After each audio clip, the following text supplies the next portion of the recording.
This is Derrick Broze. This is Derrick Broze of the Conscious Resistance. I'm here in Standing Rock. That man is wanted in 5 different countries: Chile, Argentina, Brazil. We've been fighting a long time. We have all lost so very much. So many loved ones gone. Don't you fucking tease that horse! You are not alone. There are pockets of resistance all around the planet. We are at the brink. Above all, stay alive. You have no idea how important you are. If you're listening to this, you are the resistance.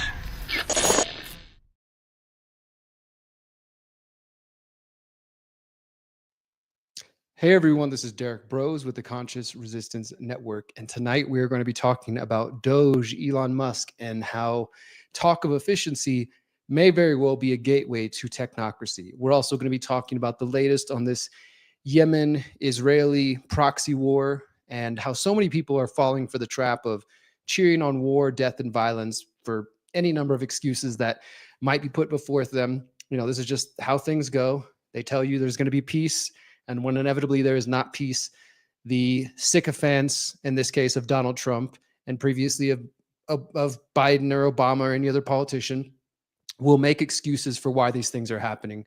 And then the third story we're going to cover is about the UK free speech laws. Now, some of you out there know that the UK's free speech laws have gotten pretty bad, whatever's left of them. But there's also been some claims I've been seeing floating around social media saying that even Americans or other foreigners could be under threat for the things they post online if they visit the UK, which I decided to look into and see if we can debunk or prove that.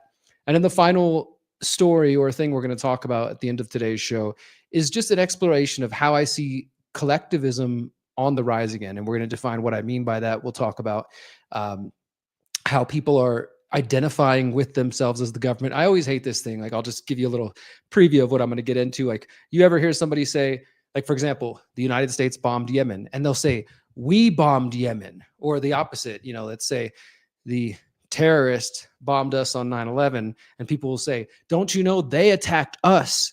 And they identify with this sort of fictional thing called a nation state or with the government. And it's very problematic. We're going to talk about that. And then how that ties into the fact that I believe a true evolution on the mass scale, which is already happening on small scale and with people around the world, but on a mass scale where we see the masses of people finally questioning things, it won't happen, I believe, until we have more emotional maturity, emotional intelligence, spiritual maturity, spiritual intelligence.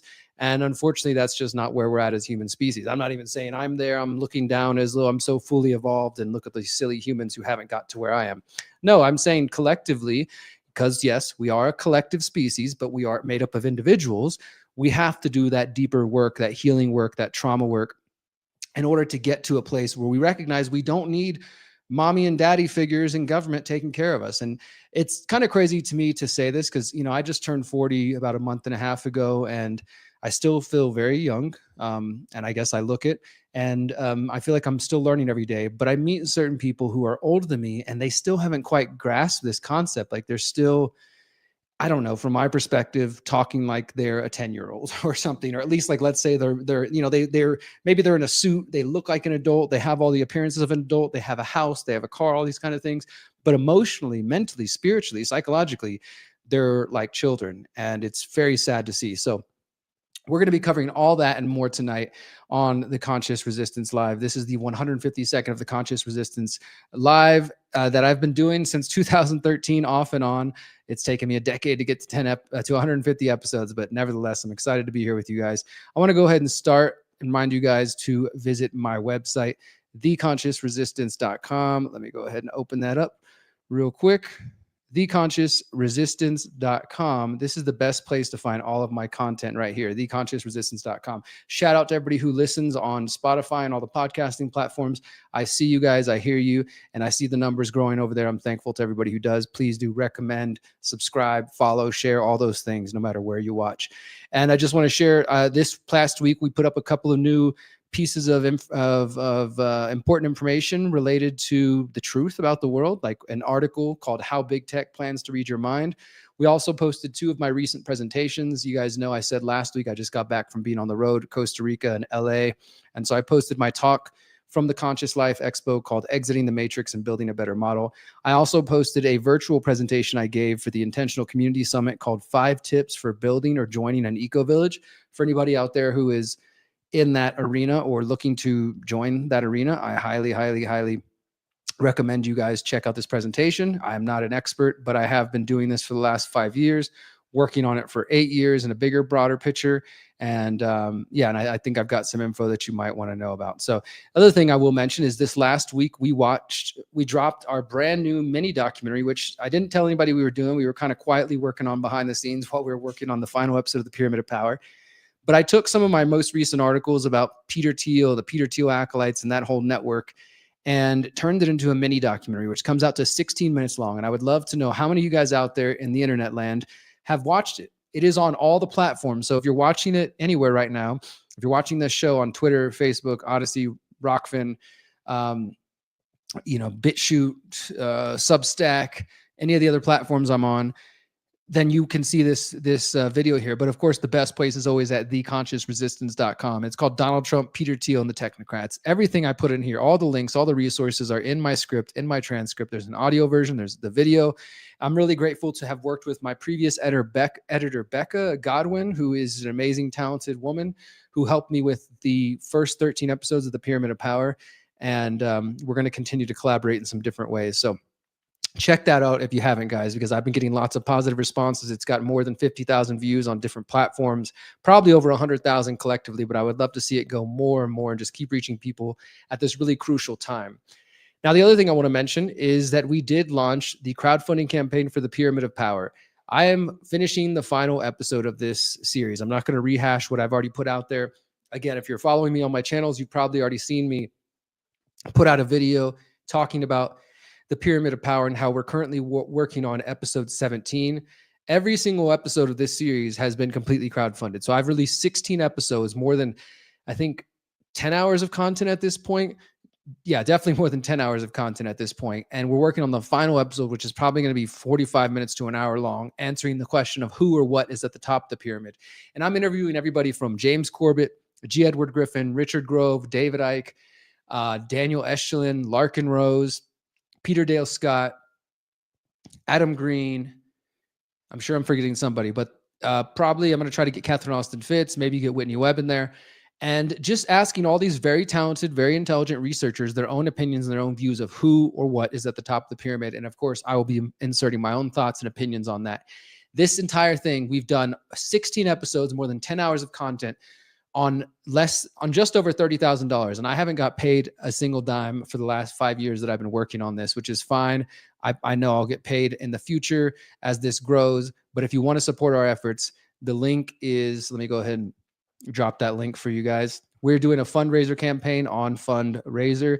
So wherever you're watching, I'll drop that link in there. It's also in the show notes wherever you're watching. If you have any amount you can give, it's all appreciated. Very cool to see, though. We just launched it last Monday, so 1 week ago, and we're already at 43% of our goal of 10,000. We've raised $44,267 minus fees from 75 people. We've got 13 days left. We also raised an additional $1,000 that somebody donated in Bitcoin. And then also I want to mention this for those of you who are in the Monero world, and I hope you are. If you want to learn more about Monero, dive into it, learn more about private cryptos like Monero. It's pretty much the only one I really trust. We also have a crowdfunding campaign involving Monero where we had 6 donators there raising over 1 Monero, which is a couple $100, and I'm really grateful for that. So I'll drop that link if you guys want to support via Monero.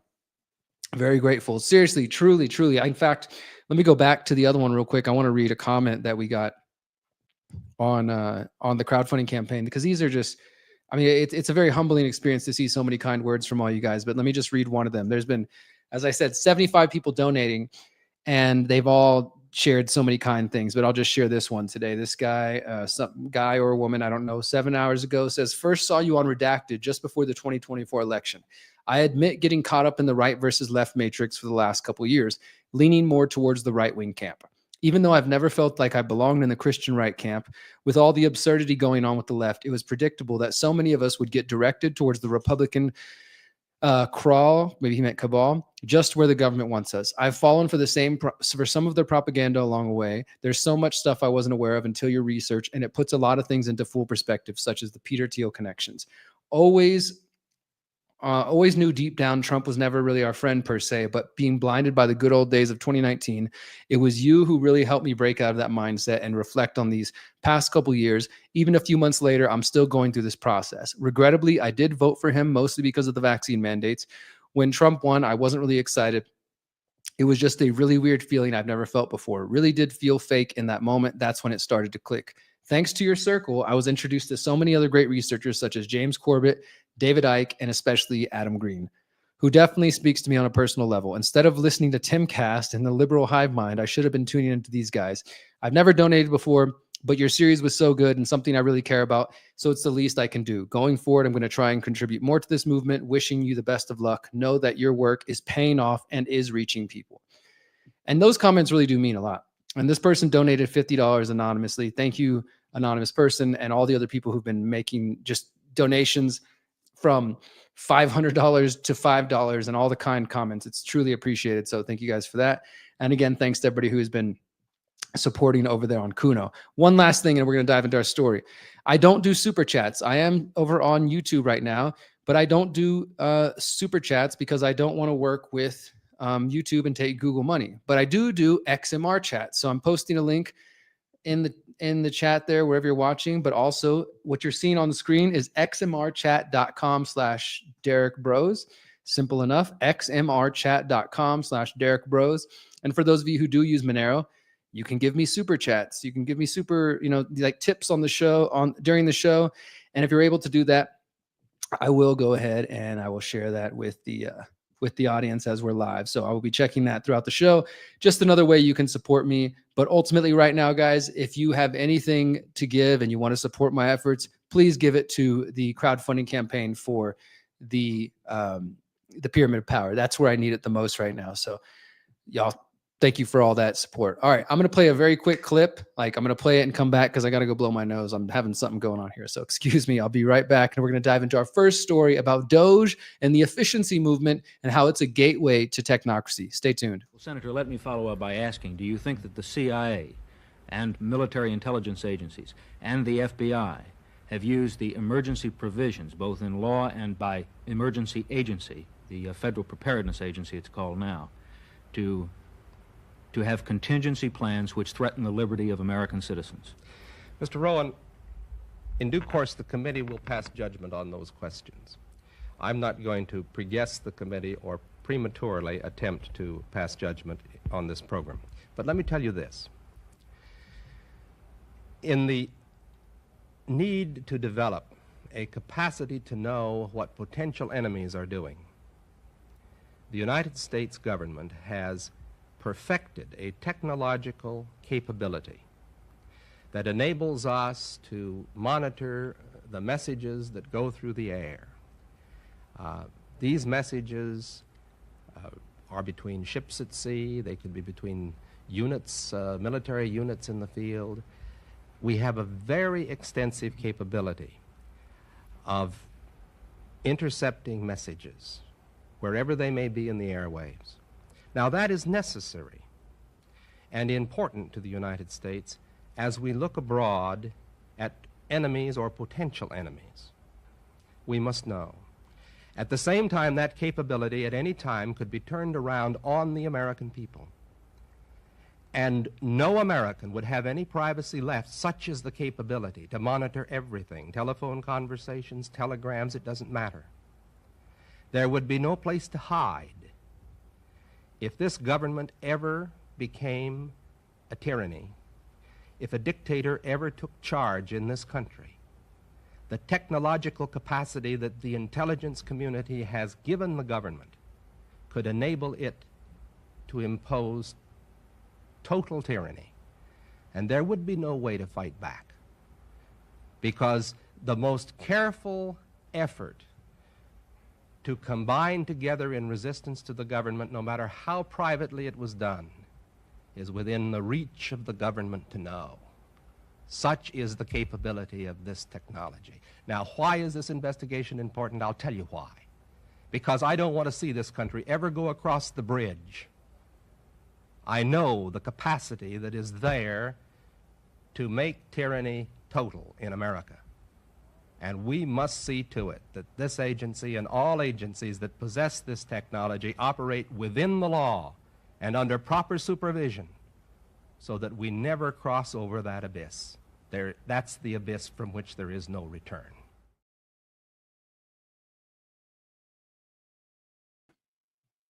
All right. So that was Frank Church of the Church Committee. Like I said, playing a quick clip while I blow my nose. Thank you guys for that. Let's go ahead and dive into this first story. Is Elon Musk's DOGE, the Department of Government Efficiency, really about bringing in technocracy? Now, I'm going to define technocracy really briefly. I know those of you who follow me a long time, you understand it. Those of you who've read my book, How to Opt Out of the Technocratic State, you understand it. But for those of you who are maybe new here, I've noticed there's quite a bit of people who are confused and think that when I say technocracy, I'm anti-technology. But that's not true at all. In fact, I'm not anti-technology at all. It's a tool, and technology and technocracy are not the same thing, although they sound similar and the words are spelled nearly the same. Technocracy is a political philosophy, an ideology that says that rather than there being a business class, corporations, etc., or a political class and having voting and democracy, and for all the flaws we know of that, they want to get rid of that whole thing and say, no, instead what we should have is have the technologists, the experts, the scientific experts, the technological elite at the top who will manage the machines, in the original words of the 1930s technocrats. I think today we would call that artificial intelligence, to micromanage society for the good of all people. And they promise it's going to be a utopia. They talked about energy credits. Of course, this would also involve the loss of individual choice and liberty and things like that. But at the end of the day, it's not freedom. And that's what technocracy is about, right? So when I say that, just understand I'm not just talking against technology broadly speaking. I'm specifically talking about a philosophy from the 1930s, which is still going and still influencing people, which was picked up in the 1970s by the deep state agent some of you may know, Zbigniew Brzezinski, who was a longtime advisor to presidents, working with everybody from Jimmy Carter to Obama. He also worked with David Rockefeller to help found the Trilateral Commission. The Trilateral Commission has been one of the biggest proponents of technocracy. And in 2023, you might have missed it, but the Trilateral Commission said 2023 was the first year of the New World Order. So all of that to say, when I'm talking about technocracy, I'm not just saying Elon Musk is a billionaire, therefore he's bad, or Elon Musk, I don't like Twitter, so he's bad, or anything like that. I'm speaking about a very specific mindset, which Elon Musk, as a billionaire involved in the tech sector, who clearly thinks that he is above and beyond governments, and now is literally in the White House as some sort of unofficial advisor, where the courts still haven't even determined what exactly his role is, and legally speaking, where it stands and what DOGE is exactly. There's a lot of unknowns, but this is a technocratic takeover of the US government. It doesn't mean it wasn't already happening prior to Trump. It's just that Trump needed to be the one to be in power so that it would roll along faster, because so much of the right wing and MAGA are now cheering on, and they just can't get Elon Musk. They can't get their nose out of Elon Musk's ass. Can't stop kissing his ass and long enough to realize that this guy is literally marching them into the technocratic state. So let's go ahead and check out this article. This is, of course, my latest article for The Last American Vagabond. It will be in the show notes at theconsciousresistance.com. But as always, you can find all of my articles, my weekly articles, at thelastamericanvagabond.com on my author page. So I wrote, to understand the roots of Elon Musk's DOGE, we must look back to the philosophies which preceded and inspired the original technocracy movement. I pretty much already gave you guys a very broad overview of technocracy. If you want to learn more, you can read the article. One important note that I think more people are realizing by now, I remember when I was writing this in my book in 2019, How to Opt Out of the Technocratic State, not too many people realized back in 2019 that Elon Musk's grandfather, Joshua Heidelman, was a research director for Technocracy Inc. in Canada, and also the national chairman of the Social Credit Party. And he actually did get in trouble, legally speaking, for his work involving technocracy. So that's just one little finer point. But as I already outlined, technocracy, will skip ahead a little bit. I also mentioned Zbigniew Brzezinski. But what people don't really understand is that the technocracy movement was actually preceded by something called the efficiency movement, which flourished during the same time period, what's known as the progressive era in the United States, essentially from the late 1800s, 1890 or so, to around 1930, which is around the time when the technocracy movement sort of took center stage and became more popular for, a few years or so. This efficiency movement said that its goal was to identify and eliminate waste in all areas of the economy and society, and to develop and implement best practices. In fact, from what I was reading, the efficiency movement kind of even like created that term best practices. Maybe this other guy named Taylor we're about to talk about, but between the efficiency movement and Taylorism, best practices, as well as other terms that are kind of common in management theory and philosophy, have stuck. So this is not just some random movement from 100 years ago that came and went and had no influence, as you're about to see. Proponents of this movement argued that inefficiencies could be identified and fixed by experts. Supporters of this movement included Andrew Carnegie, John D. Rockefeller, and John D. Rockefeller Jr. I found this book called Bureaus of Efficiency. I never even knew about this till I dove into this research. I always love learning new things, and it's cool whenever I have an idea for an article like, hey, I think I can make a connection between DOGE, the efficiency movement, and technocracy. But then as I got in there, I'm like, holy crap, this is even deeper than I realized. And so I'm glad I did go down this rabbit hole. The book Bureaus of Efficiency, Reforming Local Government in the Progressive Era, shows how attempts at government reform led to calls for the creation of a, quote, permanent administrative branch of government that would be divorced from politics. Now, doesn't that sound familiar to you guys? We might not think of DOGE as permanent yet because it's supposed to disappear in 2026, but somehow I have a feeling that might not be the case. But it said that the movement of efficiency, a movement called for a permanent administrative branch of government separate from politics. And that's kind of what DOGE is playing. Like I said, the court still can't define what exactly DOGE is. And when Elon and his team are sending letters to different politicians and offices, which I'm not standing by them and supporting them, I'm just saying this is a billionaire technocratic takeover. So the people are receiving letters saying, hey, email us back and justify your job, or you should leave, you're fired. And the people, the various employees of the government aren't even sure, like, is this legal? Am I supposed to listen to him? Technically, DOGE is like this, rebranding of a small kind of bureaucracy called the Digital Government Service, I think, really obscure office that most people didn't know about. That's what Trump's executive order turned into DOGE. So there's still a lot of people who don't even know what the heck this is. It is separate from the mainstream politics, from the mainstream government, but yet somehow the words that he's using and the orders he's barking out and his team are barking out are supposed to have weight. Under this model, politicians would continue to decide government policies, but a, quote, administrative cadre would implement the policies. This contributed to the rise of an academic discipline called public administration. The founders of this discipline sought to, quote, create at all levels of government a permanent, merit-based civil service system that would be beyond the reach of elected officials, that's what I'm describing right now, and would employ experts and technocrats to advise politicians of rational choices available to them. This is what this book about the efficiency movement is describing, or this book, and how that was these people's goal. Again, create a permanent merit-based civil service system beyond the reach of elected officials and employ experts and technocrats to advise politicians of, quote, rational choices available to them. In his 1998 biography of John D. Rockefeller Sr., author Ron Chernow wrote, "The progressives conjured up an antiseptic form of government in which decisions would be made rationally by scholars, scientists, and experts." And there does seem to be some connection between the Rockefellers and this movement. I couldn't find real hard connections. I did find a few things. Like, for example, after this movement started to get big, the public started to see the creation of nonprofit agencies, which were often labeled as municipal research bureaus. And in fact, in 1912, John D. Rockefeller Jr., I actually found an old newspaper article showing that he funded something called the New York City Bureau of Municipal Research, investigations into the New York City Police Department. They basically were saying, we're going to start putting out reports investigating how efficient all these different departments are. And at least one of those reports was funded by John D. Rockefeller Jr. But what most Americans don't know, and that I didn't know until I did this research, is that one branch of these so-called municipal research bureaus was known as Bureaus of Efficiency. That sounds familiar. The creation of these efficiency bureaus was a direct result of the growth of the efficiency movement itself. So this efficiency movement starts coming about. The Rockefellers and Carnegies and others start looking for more efficient ways to run their philanthropic outlets, to run their businesses. And in a lot of ways, like ultimately, this was just the bosses trying to figure out how to make more money. How can we like, as you're going to see in just a moment, some of these people were so obsessed with every movement the worker made. They were literally studying the way the workers moved and figured, okay, so they can be 5% more efficient if they turn left instead of turn right when they do this particular task. Things like that. Like this, it was down to the minutia of how to study human beings, mainly focused at the workplace. But also, as this idea grew and eventually got to technocracy, the idea was applied to society at large.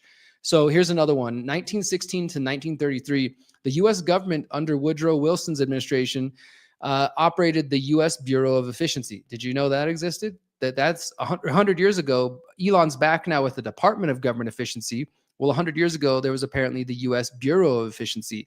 Chicago also created an efficiency division within the city government's Civil Service Commission, and private citizens organized the Chicago Bureau of Public Efficiency. Chicago efficiency proponents also championed this. This is kind of creepy. The study of personal efficiency, an attempt at measuring employees' performance through new so-called scientific merit systems. And that was what I was describing a moment ago. But all of this leads to a man named Frederick Winslow Taylor. He is, I think, the godfather of this whole sort of school of thought, particularly the philosophy called Taylorism, which is named after him, obviously. And this guy was reported to have a stopwatch that he carried with him everywhere to identify even the smallest inefficiencies where people were wasting time or time could have been saved and money could have been made. Always had a stopwatch with him, according to the biography about his life. He served as the president of the American Society of Mechanical Engineers, and he was elected to the American Philosophical Society. As I said, his brand of efficiency came to be known as Taylorism or scientific management. And interestingly enough, when you understand technocracy, you see that technocracy is about the scientific elite or the experts or the technological elite running things. And interesting to see that he called his school of thought scientific management. So now let's dive deeper into Taylorism. This is a quote from Frederick Winslow Taylor in his book, The Principles of Scientific Management. The work of every workman is fully planned out by the management at least one day in advance, and each man receives in most cases complete written instruction describing in detail the task which he is to accomplish, as well as the means to be used in doing the work. So literally thinking of like, you show up to work and they've already got your entire day planned out and complete written instructions describing in detail the task which you are to accomplish and how you're supposed to do it. Some people might say, well, that would make work more efficient, but this is ultimately coming down to them studying humans and understanding how to control and manipulate humans. That's what it really comes down to. In his book, The Principles of Scientific Management, it actually ended up becoming one of the most influential management books of the 20th century. And as I said, he was trying to show the United States show the reader how the U.S. was losing because of inefficiencies, and that the solution was systematic management based on defined laws, rules, and principles which are applied to all human activity. And while this philosophy was embraced by the likes of the Rockefellers and management professionals, like I'm sure if you know anybody who's in business administration, public administration, management theory, they would probably know the name Taylor or Taylorism. But this philosophy did actually have some critics at the time it was existing and even afterwards. And that's important that people recognize how this philosophy could be applied in a very dangerous way. Like many well-meaning intentioned utopian theories, they can go very wrong. And so this guy's like, look, if we just make everything hyper efficient, the world will run better and smoother. We can save money, time, energy. Everybody will be happier, etc. But what happens when this sort of ideology gets in the hands of psychopaths? Some of the opponents of Taylorism claimed that the philosophy reduced workers to simple automatons who were capable of only capable of mindlessly following instructions from the allegedly superior managerial expert class. One such critic was Mary Parker Follett, an American management theorist and philosopher known for her work on organizational theory and management. Follett's view on management differed from Taylor in that she emphasized the importance of interpersonal relationships, communication, and cooperation in the work environment. So she kind of took more of a holistic thing, saying like, hey, if people have better relationships and better communication and can cooperate, then the work environment might be better. What she said was that Taylor's system could be authoritarian and hierarchical, and that these would limit the workers' creativity. In her book, her 1918 book, she wrote The New State Group Organization, The Solution of Popular Government. She wrote, quote, the Taylor system is based on the idea that the worker is a machine and that the manager is the one who knows how to run the machine. And there was also a paper I found from 1970 from Professor Charles S. Meyer, published the paper Between Taylorism and Technocracy, European Ideologies and the Vision of Industrial Productivity in the 1920s. This paper argues that Taylorism and later technocracy, although they were viewed as a way to kind of improve efficiency and economic growth, that these ideologies have actually already been used and can be used to justify authoritarianism and suppression of the rights of workers. And I would argue the suppression of the rights of people in general. The professor outlined his ideas and said that these concepts can be used by regimes which call themselves communist, fascist, and even democratic. So not to be, assuming, only the bad guys will use that. Those of us in a quote unquote democratic country or a Republican country would never do this. Unfortunately, that's not true. Now, here's an example of this. This is real world example of how this guy, Frederick Winslow Taylor, and his philosophy of scientific management, or Taylorism, which influenced the efficiency movement, which influenced the technocracy movement, which Elon Musk's grandfather was a part of, and which I argue Elon Musk and the other tech billionaires are a part of, and in their own words are promoting. This philosophy was actually employed and celebrated by the Bolsheviks, by the Russians, the communists, the revolution in 1918. Within 6 months of the 1917 October Revolution, Vladimir Lenin openly acknowledged Taylorism as an inspiration and potential method for reinforcing the Soviet government. He actually wrote about this in an essay called The Immediate Tasks of the Soviet Government, and he specifically mentions Taylorism as a model which his newly formed Soviet government should model themselves after. He said, quote, "We must organize in Russia the study and the teaching of the Taylor system and systematically try it out and adapt it to our purposes." So, I thought that was really interesting. So the communists themselves, the Bolshevik Revolution in Russia, at the very beginning, they were already looking to the Americas and looking to this man, Frederick Taylor, and saying, his ideas could really be applied to our philosophy. It was more that they didn't necessarily agree with everything he said, but they thought, being more efficient, managing the worker, all this sort of stuff, we can apply this to our Soviets and to our twisted philosophy.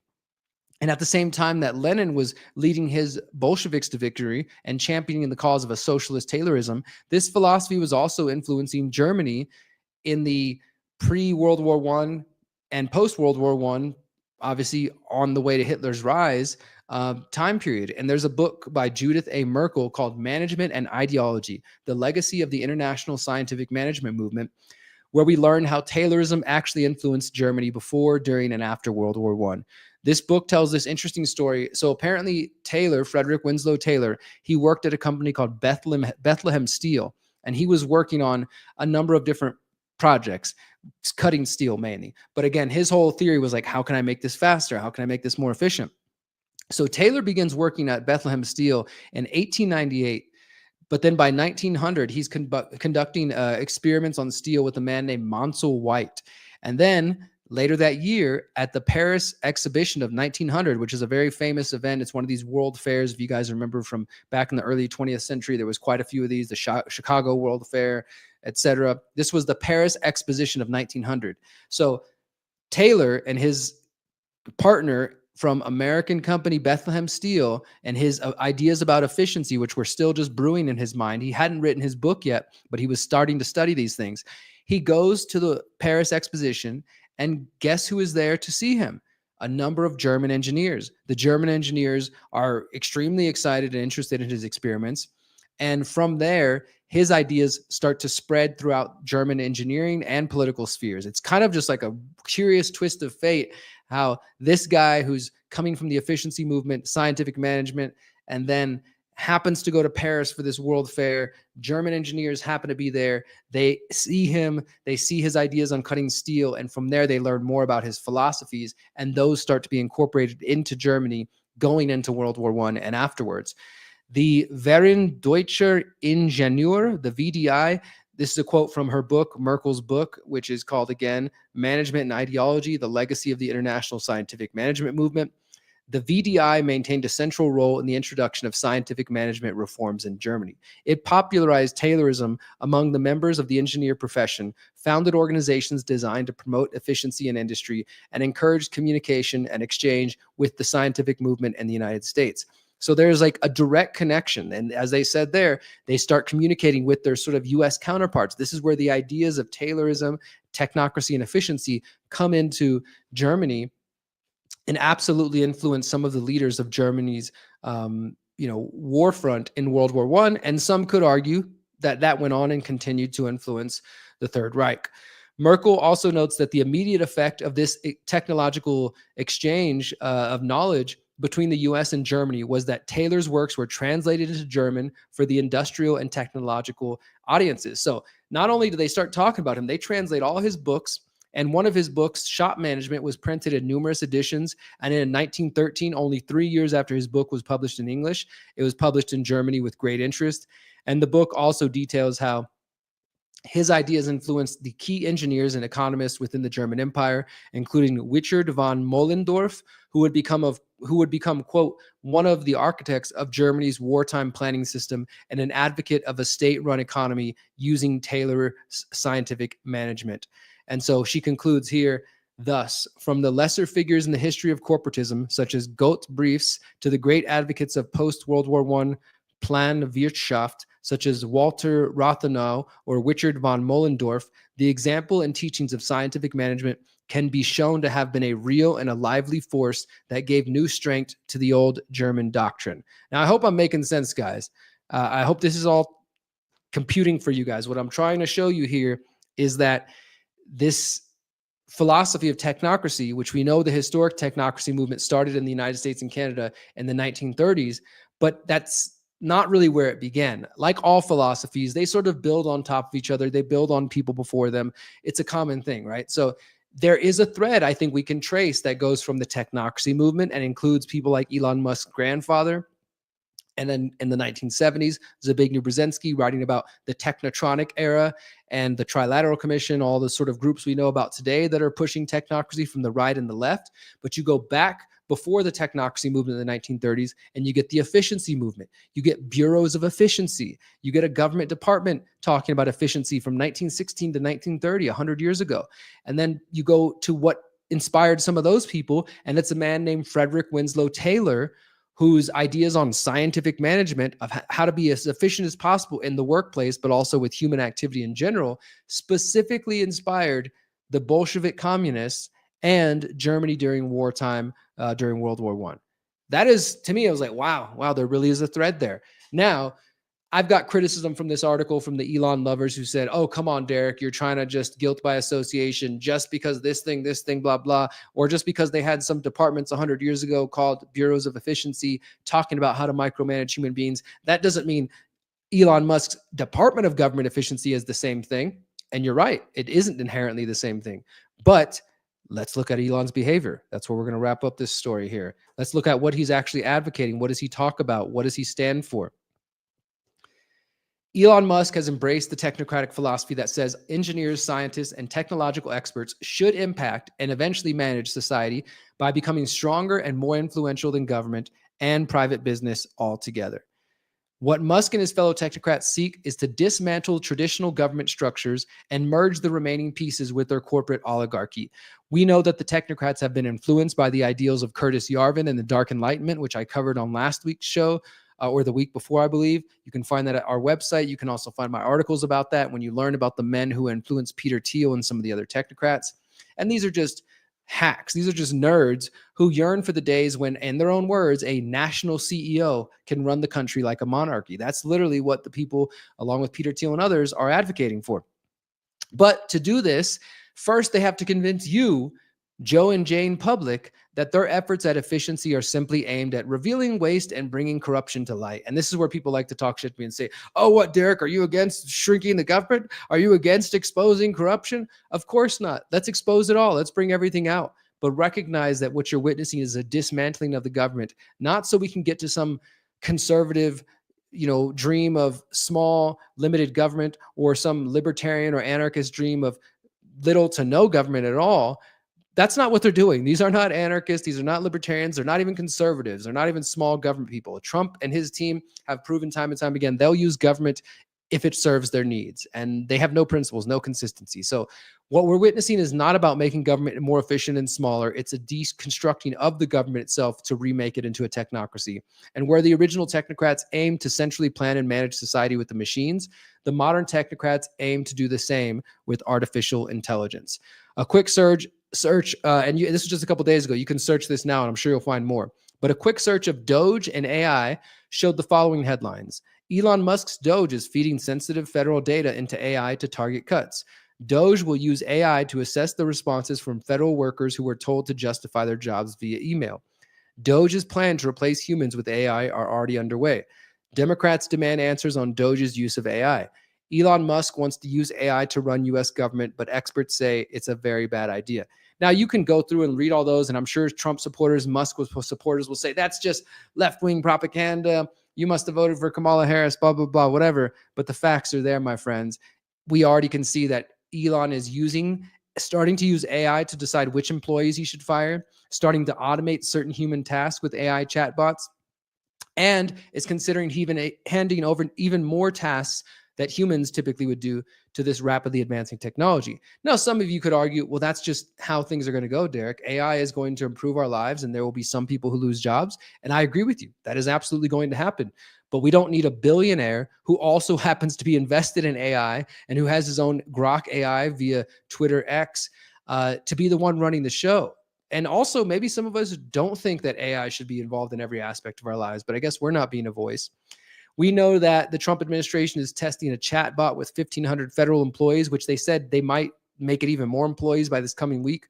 According to this report I found, Thomas Shedd, who's a former Tesla engineer and now a director of the Technology Transformation Services within the GSA, which is the agency testing out the chatbot, he said in a recent meeting that decreasing the size of the federal government presents, quote, a huge opportunity for technology and automation to come in full force. They want an AI government.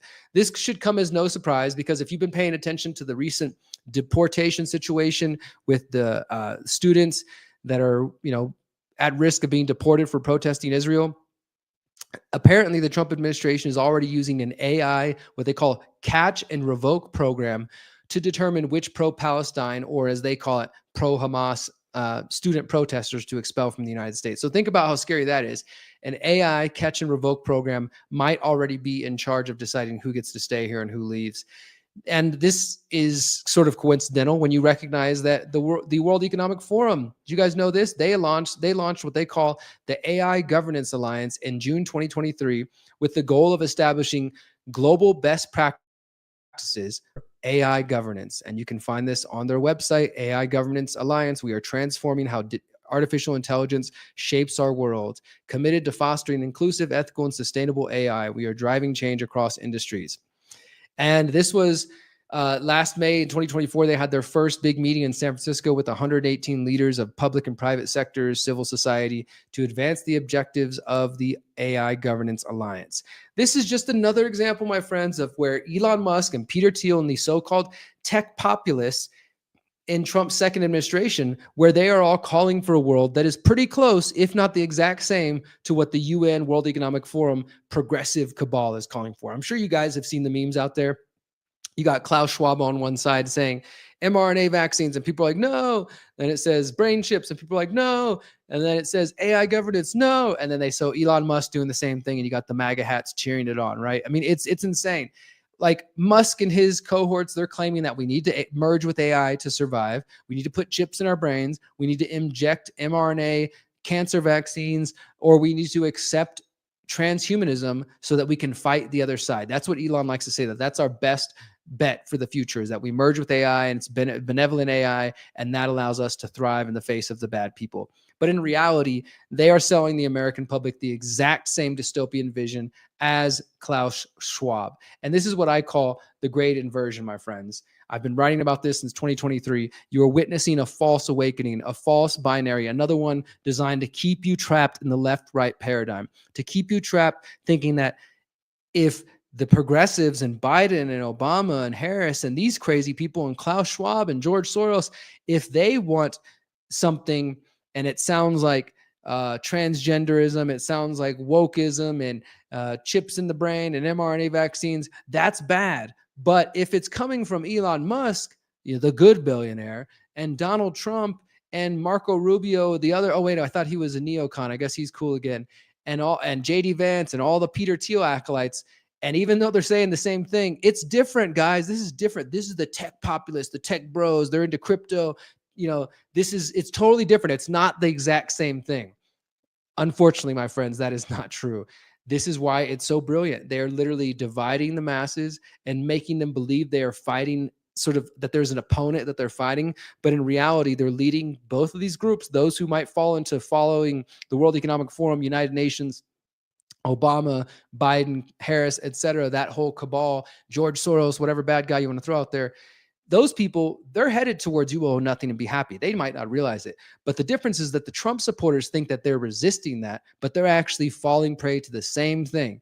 And this is my point about how DOGE is, in that case, efficiency is absolutely a gateway to technocracy. All right, I have a couple more stories I want to share with you on this DOGE tip before we move on to the next story talking about Yemen and Israel, which is also extremely important. We're going to get into that. Again, this article that I was sharing with you is at The Last American Vagabond. You can find it there. I just published it this weekend. It's called DOGE Is Efficiency a Gateway to Technocracy? And I think hopefully you guys got the picture by this point. But I want to touch base on the story I talked about last week about DOGE. First, here's a new one I found called Who's Running the DOGE Wrecking Machine? This is for the researchers in the room.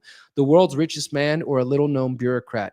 Insiders tell ProPublica that Amy Gleason is only in charge on paper, while Musk's top lieutenants really run DOGE. One person who hasn't been in meetings with Gleason described her as having little to no actual decision-making responsibility. So for those of you who don't know, Amy Gleason is the woman that technically, according to the papers, she's the one who is the DOGE acting administrator since nearly day one. But ProPublica says she does not appear to be running the budget slashing group. According to interviews with 6 current and former government officials, all spoke on the condition of anonymity for fear of losing their jobs. This is just, I'm just dropping that piece out there for those who want to dive into who is Amy Gleason and who these other people are, because they do name a few names of people who work with Musk and who seem to really be doing the actual work here. And you can go into this and dive deeper into that. And that sort of picks up on a thread of these 2 articles that I talked about last week. This is from the New York Times, the people carrying out Musk's plan at DOGE. And they did a great job here. You can see Amy Gleason, Elon Musk, Steve Davis is another important name to look into, Brad Smith. These are all the different staffers that have been identified that are involved in DOGE. This is not doxing them. These are people who are literally making choices to fire Americans. And so we should know who they are, especially because DOGE, as I said, is still kind of in this legal gray area where nobody even really knows if it's a real government agency or not. Many of these people are former employees or current employees of Tesla or Twitter and other companies associated with Musk. And some of them are very young, like in their early 20s. They're just software engineers and coders who have a hard-on for Elon and kiss his ass, and they'll do whatever he says. But and here's another one from Vanity Fair also, the woman who is not Musk is definitely 100% for sure running DOGE hand to God. And, they're basically talking the same thing about Amy Gleason and same kind of issues. But what I was arguing last week when I was looking at this story is that I said, I bet if we just start to look into some of these names, and I haven't had the time to do it yet, but this is another research project for anybody who wants to take it up, to start looking into these names, to look into their history, look into their employment history, and to see how many of them have worked with Peter Thiel or connected to Peter Thiel. The Thiel connection is important, as I covered in my documentary, because he is a steering committee and member of the Bilderberg Group, because he is the co-founder of Palantir, which was honestly created by the CIA to be a private version of the post 9/11 total information awareness program. And I was just kind of guessing. I was like, I bet if we looked into these people, we'd find some Peter Thiel connections. Well, guess what? A couple days after I did that show last week, somebody sent me this article, which was published on March 7th. This is from Business Insider. Exclusive. We found a DOGE guy at NASA because his Google Calendar was public. Okay, so they're kind of making fun of this guy. Like, okay, there's a DOGE employee. He's apparently working at NASA, and he left his calendar public, and they were able to, find out about some of his meetings. That is what is important to me, because this is where we see the Peter Thiel connections. This person is Riley Sennett, 26 years old, listed as a senior advisor in an internal NASA directory. His name and involvement with Doge have not been previously reported. Like many other Doge workers, he deleted his LinkedIn and made his X account private. However, he did not make his Google calendar linked to his personal address private. Anyone with the address could see every appointment he had on his calendar going back to 2016. January 6th, for example, the calendar included a 15-minute event titled Riley Senate and Doge Recruiting. Now let's go on to the stuff that I really care about. Where we go, let's just go ahead and hit Peter Thiel, see what comes up. Okay. Last March, his calendar noted a scheduled Zoom call called about a venture role with the Founders Fund, one of the first investors in SpaceX. In May, the calendar showed a recruiter call with Palantir, the data firm co-founded by Elon Musk ally and conservative kingmaker Peter Thiel. What they also don't mention is that the Founders Fund is also a Peter Thiel project. So this one guy, 26 years old, who's working at NASA for Doge, he had in his calendar last March meetings with the Founders Fund, which is a Peter Thiel firm. And then in May, a recruitment call with Palantir, which is Peter Thiel's private surveillance firm. And then in April, another one titled Anduril Opportunity Chat. Anduril is a defense technology company founded by Palmer Luckey and with investments from Peter Thiel. So literally in the month of March, April, and May of last year, this guy who's now with Doge had several meetings with Peter Thiel. Also, just last week, his calendar showed meetings with two partners of the venture capital firm Thrive Capital. What they don't tell you here is that Thrive Capital is also a Peter Thiel firm. So that's just one guy, okay? And this dude wasn't even listed in the other one. Like I said, this is their first time being able to reveal him. His name is Riley Senate. We can go back over here to the New York Times article. They list a lot of people, but when you Control F Riley Senate, they don't have him in there. So this is just one example. Like I said, if anybody wants to take me up on this offer and send me the research, go find this article, The People Carrying Out Musk's Plans at Doge from the New York Times, February 27th. Start to look up these names, start to see how many of them are connected to Peter Thiel. I guarantee you there's more connections than what we're just seeing here. But I've been able to at least already confirm that one person with Doge is in the Peter Thiel verse, and just crazy to me. I mean, like, I couldn't have predicted that any better. And it wasn't even really a prediction. It was just, I think at some point you kind of have to expect the swamp creatures are going to be in the swamp. And yeah, it is what it is. But how many Trump supporters out there are even paying attention to that? How many Luke Krakowskis and Ian Carrolls and Joe Rogans and DC Drano and all these freaking right-wing Zionist influencers on Twitter who are just kissing Trump and Musk's ass? How many of them even know the name Peter Thiel? And the ones that do, how many of them talk about it to their audiences? Probably not too many, because their money's coming from Rumble, and Peter Thiel also helped fund Rumble. So it's just another one of those topics that these folks in the so-called independent media, what we should more accurately call the mainstream alternative media, won't touch. But we will here at The Conscious Resistance and at thelastamericanvagabond.com. We're going to take a quick break and come back and talk about Yemen. Stay tuned, everybody. Are you using your phone, or is it using you? Rise above mass surveillance and discover a phone that protects your privacy and communications. Above Phone does everything your old phone does, without tracking you, while giving you complete control over your phone and apps. We are better than big tech. It works with any cell service. No forced logins. No advertising or tracking. Download apps privately. Control your phone and its apps with secure hardware. Introducing Above Suite. Protects your internet traffic. Private email on any device. Video call with friends privately. Encrypted chat, calls, and internet phone. Protect your searches and get results. Don't worry if you're new. Every phone includes a free 45-minute live call. You also get free email and chat support, free guides and video courses. We can take back our technology.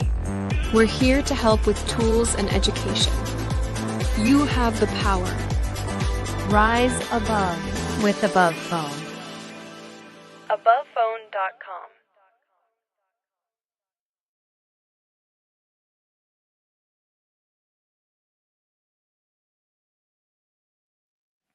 All right, that's the Above Phone. That's my friend Hakeem Anwar. If you're curious about that, you can go to abovephone.com. TCRN Bros. Let me check that for you in just a second. Yeah, just one of our sponsors. I only work with people who I know personally and support directly. I want to mention again, for those of you who tuned in late, that we are currently doing a crowdfunding campaign for the Pyramid of Power. The final episode of the Pyramid of Power is coming up, guys. I'm so excited for this. I'm actually every day this week, besides stopping to do this show and stopping to eat and go on a walk so I don't lose my mind, pretty much just doing my best to not be distracted and to work on the Pyramid of Power script. I will be doing another deep dive next week, I think, with you guys, and we're going to look at the top of the pyramid. I did a video maybe a couple months ago talking about the Jesuits and what role they may play at the top, and they definitely are up there. But we're going to talk about some others. But I do want to mention we have the Pyramid of Power crowdfunding campaign going on right now. I'll post the link in there. We've raised $4,200 out of 10,000. There's 13 days left. I really, really highly appreciate everybody who has contributed to this, and it's going to be an epic episode that I look forward to sharing with you guys and going down the rabbit hole. So if you can support, please visit the link that is in your comments right about now and make a contribution. We're about to dive into Yemen, and this is a big story, but I do want to also mention, that I am going to be having another discussion with Ian Carroll. I just mentioned Ian Carroll a moment ago, and Ian and I are on mutually agreeable terms. Ian, if you hear this, you know that I've said all this to your face. I don't trust Ian. I don't trust Ian fully, and I have my reasons, but I also am willing to have a dialogue with him, and I respect that he's willing to have a dialogue with me.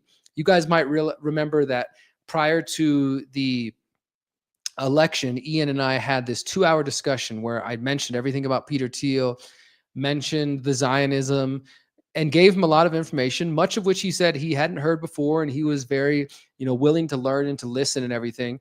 But ultimately, he went and voted for Trump, and he told his audience to vote for Trump. And it was just, to me, that's just like, I don't know, there's some big disconnect there. Nevertheless, me and Ian can stay on good enough terms, and we decided that we want to have another discussion because as of this Friday will basically be 60 days of Trump's second administration.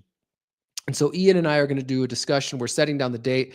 I actually just got a message from him from a moment ago. We're setting up the date right now.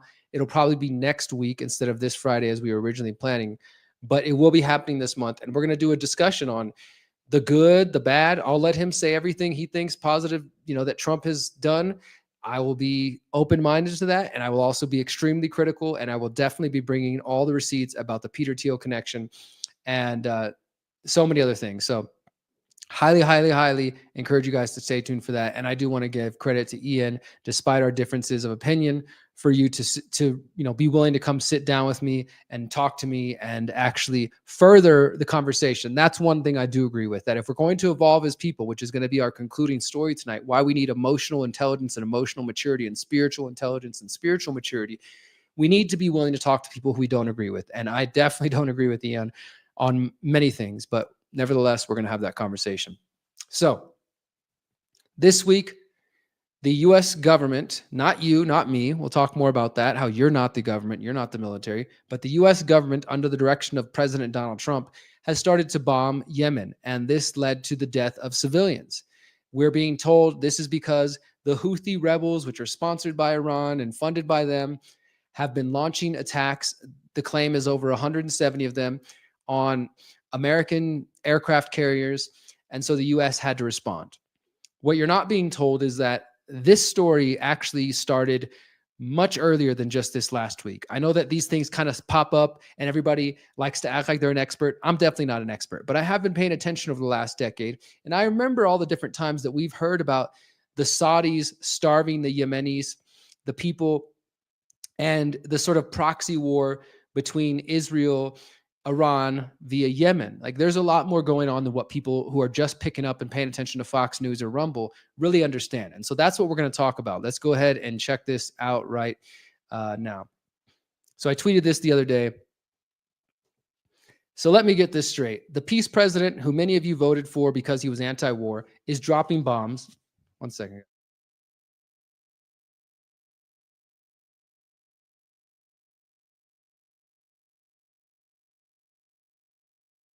Excuse me, I had to blow my nose. The peace president, who many of you voted for because he was anti-war, is dropping bombs and killing civilians in Yemen, one of the poorest countries in the region, at the behest of the Zionist. And we're supposed to believe he's a peace president? No, in fact, you fell for it again.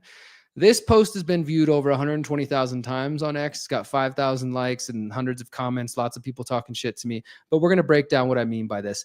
Here's a report from Dropsite News. I do encourage you to check them out. Some of their politics are left-leaning, and some of you might not like that. But generally speaking, they do a lot of great reporting. With massive airstrikes on Yemen, Trump intensified undeclared war against the poorest country in the Arab world. Dozens of civilians were killed in U.S. bombings across Yemen as Trump vows to unleash overwhelming lethal force to stop the Houthi naval blockade targeting Israel's war on Gaza.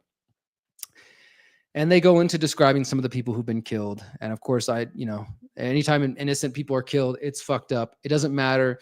The bigger picture does matter, like who the players are. But at the end of the day, human beings always suffer. It's not the Houthis or the Iranian government that's suffering. It's not the U.S. government that's suffering. It's the people that will suffer. The New York Times reported that Saturday's strikes in Yemen hit radar, air defense, and missile and drone systems, although it remains unclear if significant weapons arsenals were targeted. U.S. officials also claimed that they targeted at least one Houthi senior commander, but no other details have been provided.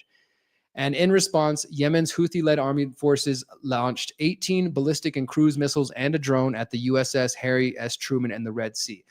Predictably, this has got all the freaking the right-wing status flipping out and saying, you attack America, you better be ready for the consequences. Trump's just doing what we voted for. Man, it's all up in these comments. If anybody wants to go have a ball, go ahead and just look at the comments here for some of the people who are trying to convince me that I'm a moron. He's not bombing the country, Yemen. He's bombing Iranian-backed militants. Stop gaslighting. Why is Yemen poor? Could it be that they prefer to fight than think? Just this super bigoted American, centric view. And basically just people, again, protecting American citizens and American vessels abroad should be expected. Someone shoots a U.S. ship or aircraft, yes, you're going to eliminate the threat. Simple as that. That's not a war. But we have to ask, why are the U.S. aircraft vessels even over there? Because the U.S. is a freaking empire. We have no business being over there. But as I said, it's a little bit bigger than that. We have to go back a little bit further. So let's take a look. This is coming from the Arab Center, Washington, D.C. And I just pulled up a bunch of different links. I know the people who don't want to believe it are going to say, that's a left-wing link. That's CNN. That's just, progressive propaganda. But the facts are the facts. And you can go out there and find Trump's own executive orders. You can find Trump's words from his first administration. This one says, Trump embraces the Saudi vision of the Yemeni conflict. Like the U.S. leadership, U.S. President Donald Trump sees the Yemen conflict as a case of Iranian adventurism that needs to be rolled back and defeated. His uncritical view of the Saudi-led campaign against the Houthi rebels and their allies is based on a rather simplistic view of the Middle East, pitting friends like Saudi Arabia and the United Arab Emirates against adversaries like Iran and its proxies. So the current leadership in Riyadh, which is the Crown Prince Mohammed bin Salman of Saudi Arabia, the Saudi kingdom, he's been pursuing an aggressive posture, this is back in 2017, against Iran's proxies, not only in Yemen, but also in other countries. However, Trump's top advisors while they hold anti-Iran views, see some danger in being in lockstep with Saudi Arabia on Yemen. You can go further into this. The point is, you can see here's Trump and his love affair with the Saudis. The Saudis were very pleased that Trump took the first foreign trip as a president to their kingdom. The May 2017 visit not only underscored Saudi Arabia's prominence as the leading country in the Arab world, but also put Trump squarely on the side of the Saudis in their conflict with Iran over regional dominance. And you guys might remember this is the trip where Trump had the sword and he danced with them and they all put their hands on that crazy orb, looking like some freaking psychopaths like they are. Hopefully you guys know what I'm talking about. If not, you need to go find that picture. It's insane. Then we got another one from, when was this? 2018. In Yemen, Trump's America First has morphed into Saudi First. Human rights activists, aid workers, and members of Congress welcomed Friday's news that the Trump administration would finally end refueling of the Saudi coalition in Yemen. It seemed that after years of pressure, the administration was at last heeding calls to diminish the U.S.'s role and quite literally fueling the bloody war and world's worst humanitarian crisis. If you guys have never paid attention to this, the Yemeni people have been starving for years. This whole thing started in 2014 during the Obama administration. He was kind of part of it, not as, broadly supporting as Trump. But the Saudis have been trying to starve out the Yemenis for quite some time. And they say it's a way to kind of attack Iran. This is why it's called a proxy war. It was yet another reminder that when it comes to Yemen, instead of making decisions independently, the U.S. remains at the beck and call of Saudi Arabia. For 4 years, the U.S. has supported Saudi Arabia in the war in Yemen, although intelligence sharing with coalition forces, coalition forces, logistics support, and facilitating billions of dollars in arms sales. This is just like them giving billions of dollars in arms to the Israelis to kill the Palestinians. They give billions of dollars of arms to the Saudis to kill the Yemenis. Among the weapons sold include a laser-guided bomb that was used to kill 40 Yemeni children on a school bus in August. You guys might remember that. President Barack Obama had halted the sale of precise munitions after the deadly bombing of a funeral in October 2016 that killed 155 people. But these were reinstated just 5 months later under Trump's administration. It passes from one baton to the other. Obama knew Trump was going to restart it, so he gets to end it at the end of his term, and then it comes back, and they just play this game. I will give credit in a moment to Biden, who actually did limit some of the funding, or whoever was making it, whoever had their hand up Biden's ass that day as his puppet. Saudi Arabia is one of the largest buyer of U.S. weapons, racking up $14 billion in purchases since Trump's announced a $110 billion deal with the kingdom in May 2017. So that was 7-8 years ago, right? And then, of course, we all know about the killing of Jamal Khashoggi, which Trump did nothing about and said nothing about. Trump's America's First has morphed into Saudi First, and innocent Yemeni women, children, and men are paying the price of U.S. involvement in the conflict, which has contributed to thousands of civilians' death, the majority of which will result from airstrikes carried out by the Saudi-led coalition. In addition, millions of people have been without access to clean water. The cholera outbreak continues to accelerate at 10,000 new cases per week, and the population is at risk of famine. Many of the 500,000 children suffer from chronic malnourishment. This was back in 2017, guys. That's what I'm saying. This shit didn't just start last week. So if you just paying attention and you're listening to all the right-wing influencers and the mainstream alternative media tell you that Trump's just defending America, there's bigger plays at here. For one, you have to understand that the Houthis, and I'm not justifying anything they do and saying they're great guys or anything, but they are at least claiming that the reason they are bombing these U.S. naval ships, not only for the fact that why the heck is the empire over there, but because the Israelis continue to blockade aid that's supposed to be getting to the Palestinians. And since the Houthis are allied with Hamas and with the Palestinians, as well as Hezbollah, not saying that those are good guys, but they're allies, they are saying that the attacks on the U.S. carrier ships, aircraft carriers, are a response to Israel continuing to block aid. I'm not saying that justifies it, but I'm just saying so many small-minded people, all they hear is, oh, the U.S. ship was attacked, and they're not thinking about the bigger implications of the fact that the U.S. is a freaking empire, and why the heck are we over there in the first place? So they're just stuck on the latest bit of news. They're not going back and doing some history. Let's continue on with Trump's history in Yemen. October 2018, Trump begins a new push to end the war in Yemen. Now, this is when, towards the end of his administration, he actually did kind of back off a little bit. I'm giving credit where credit's due. Nearly 4 years after the war in Yemen, eventually killing at least 16,000 civilians and creating a humanitarian crisis, the U.S. is finally saying enough, at least in terms of strong statements. The Trump administration issued 2 strong statements on Tuesday to call for an end of the war between the Houthi rebels and the Yemeni government, powered by U.S. allies, Saudi Arabia, and the United Arab Emirates. The statements were hailed as a breakthrough by some humanitarian groups, but others warned that it must be followed by concrete actions, which Congress has so far seen no signs of. So we'll give Trump credit for some nice words, but did he end up doing anything other than saying this must come to an end? Look at this up at the top of the news, guys. Like, I'm looking at an article from 2018, and it's saying breaking: Israel hits Gaza with extensive strikes, killing dozens and ending the ceasefire. The ceasefire was never real, but now even the mainstream's admitting Israel violating the ceasefire and is killing more people. Wow, that's happening in the background too. Oh, but the Yemenis are the problem. Here's another one. Trump vetoes measure to end U.S. involvement in Yemen war. Wow, why would Trump do this? This is April 2019, Trump's last year in office during his first administration. Trump vetoed a resolution passed by Congress. So this was a bill that Congress actually wanted to pass to end U.S. military assistance in Saudi Arabia's war in Yemen. And Trump issued his second veto during his presidency, and Congress did not have the power to override it. But passing this never-before-used war powers resolution was viewed as a milestone for lawmakers who have shown a renewed interest and or willingness to assert their war-making authority. Trump said, the resolution is an unnecessary, dangerous attempt to weaken my constitutional authorities, endangering the lives of American citizens and brave service members both today and in the future. Of course, he's just acting on the behest of his Saudi buddies. And as we said earlier, the U.S. under Trump gave billions of dollars to arm the Saudis in their fight against the Yemenis and against the Houthi rebels. And they have been bombing them since 2014. This is the poorest country in the Middle East. And unfortunately, they're continuing to suffer now as they're being attacked by the U.S. government once again.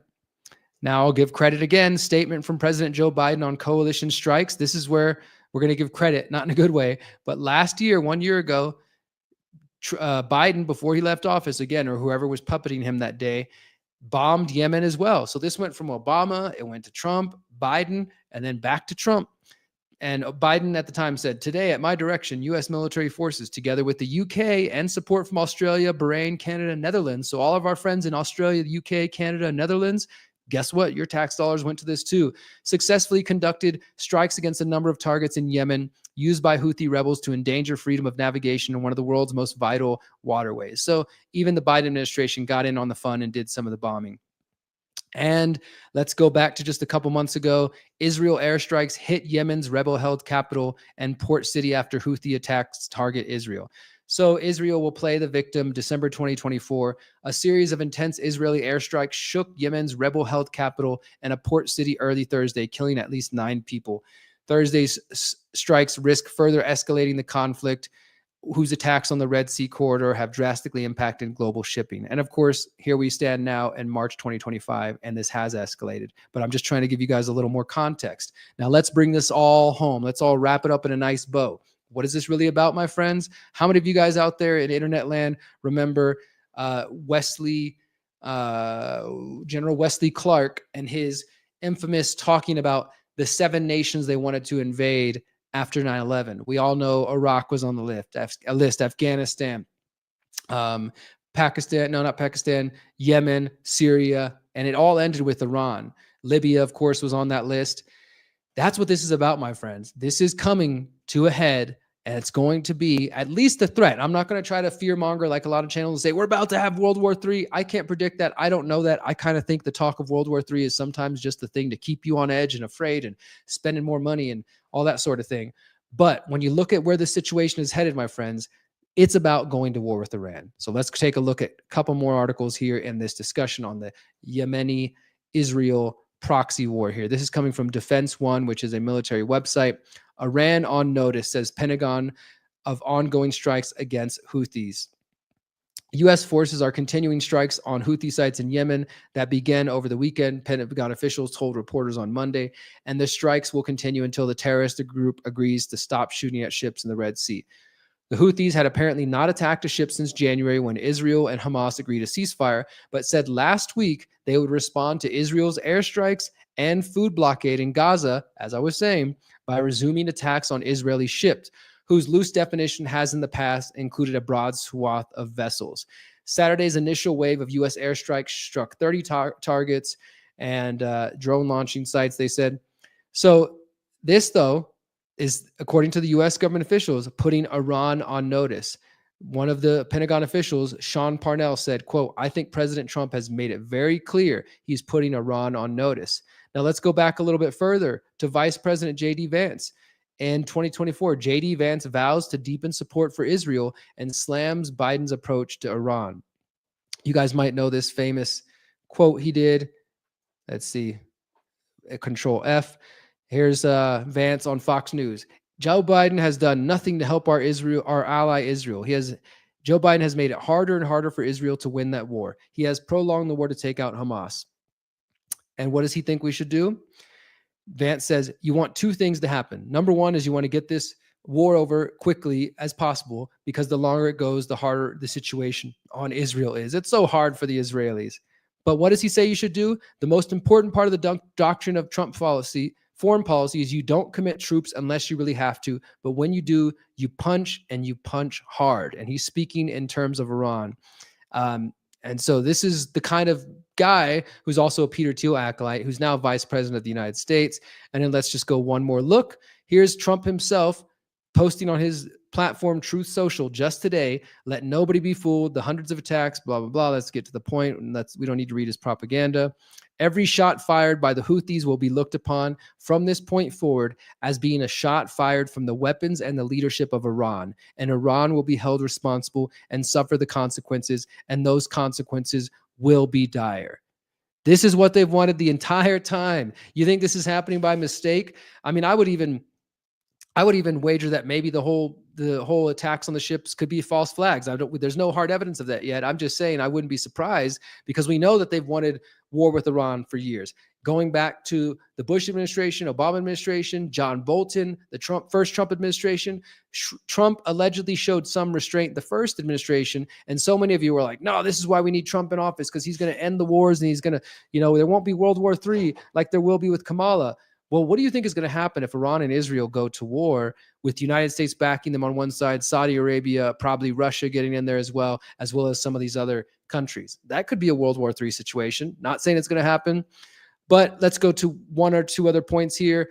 Dr. Ron Paul writing this article today: President Trump, stop bombing Yemen and exit the Middle East. Always a man of common sense and always sticking by his principles.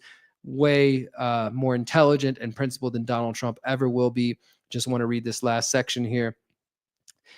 The U.S. government, starting with Biden and continuing now with Trump, seems eager to make this our war, even though the Red Sea shipping is of minor importance to the U.S. economy. The real America First policy would be following the Russian and Chinese lead and staying out of the conflict. It's not our war. End U.S. military involvement in the Middle East, and our troubles will disappear. It really is that simple.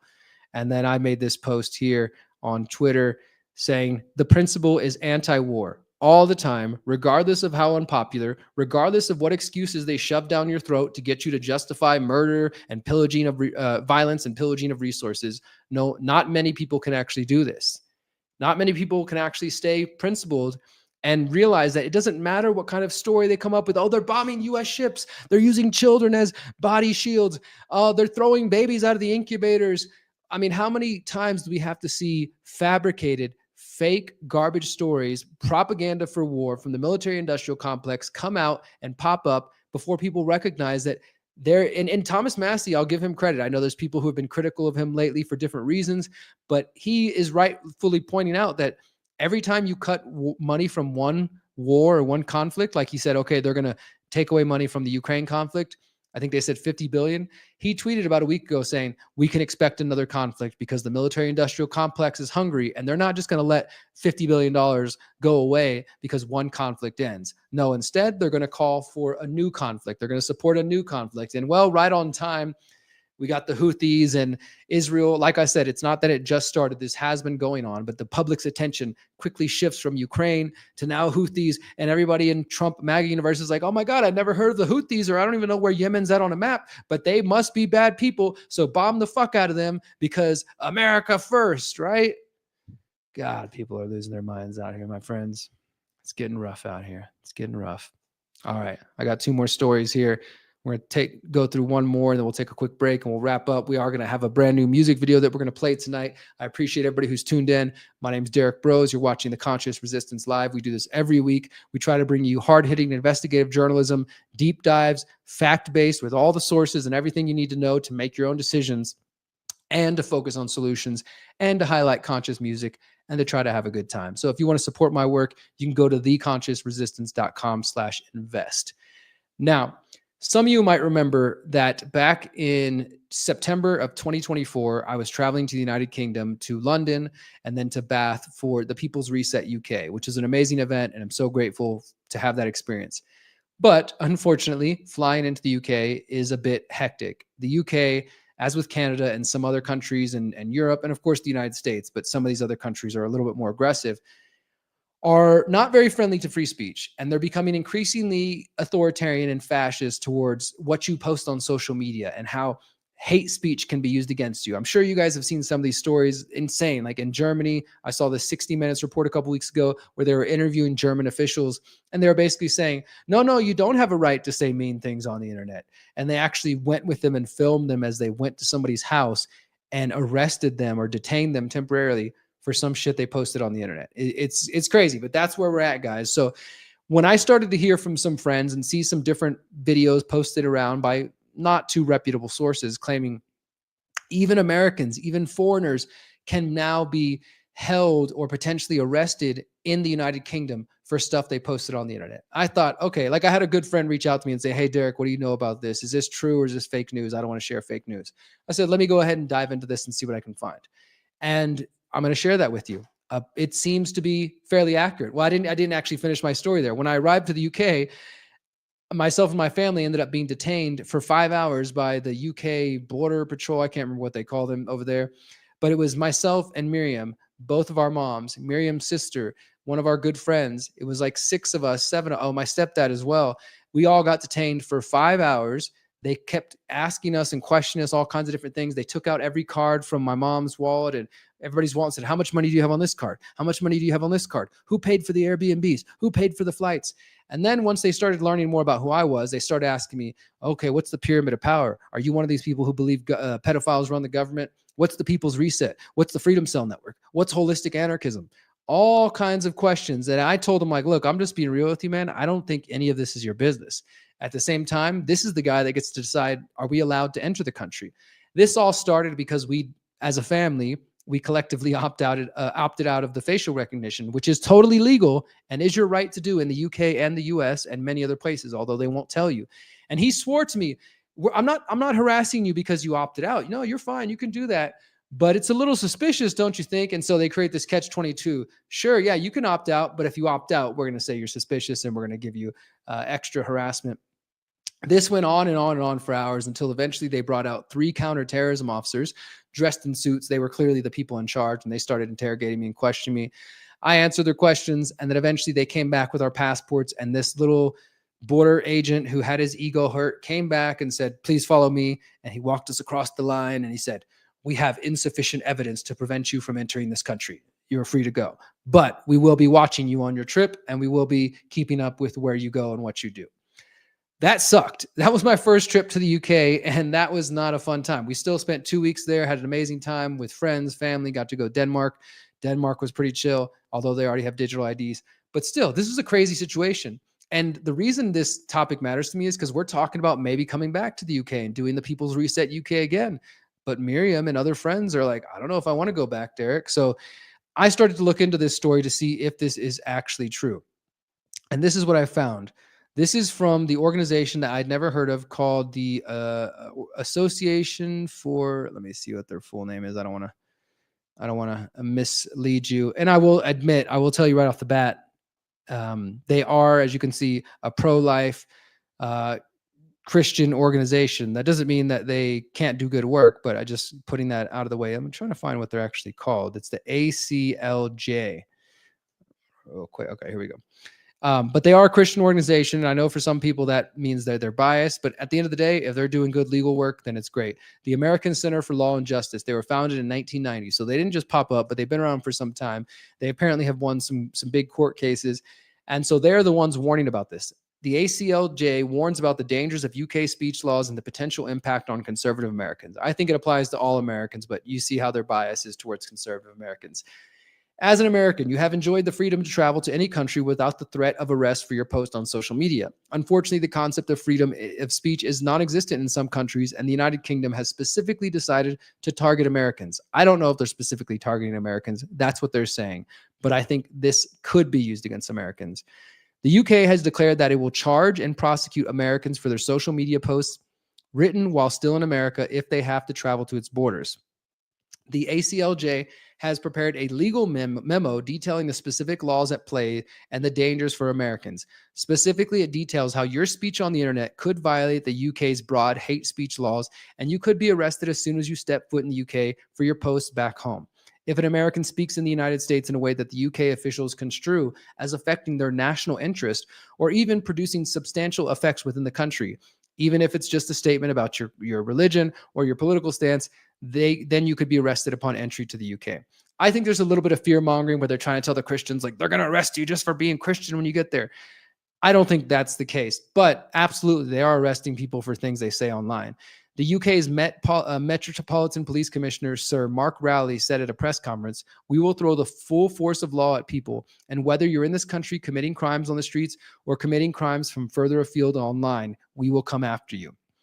And then British Prime Minister Keir Starmer said, "I guarantee you, you will regret taking part in this disorder directly or whipping up those whipping up this action online." That was related to some of the riots a couple months back.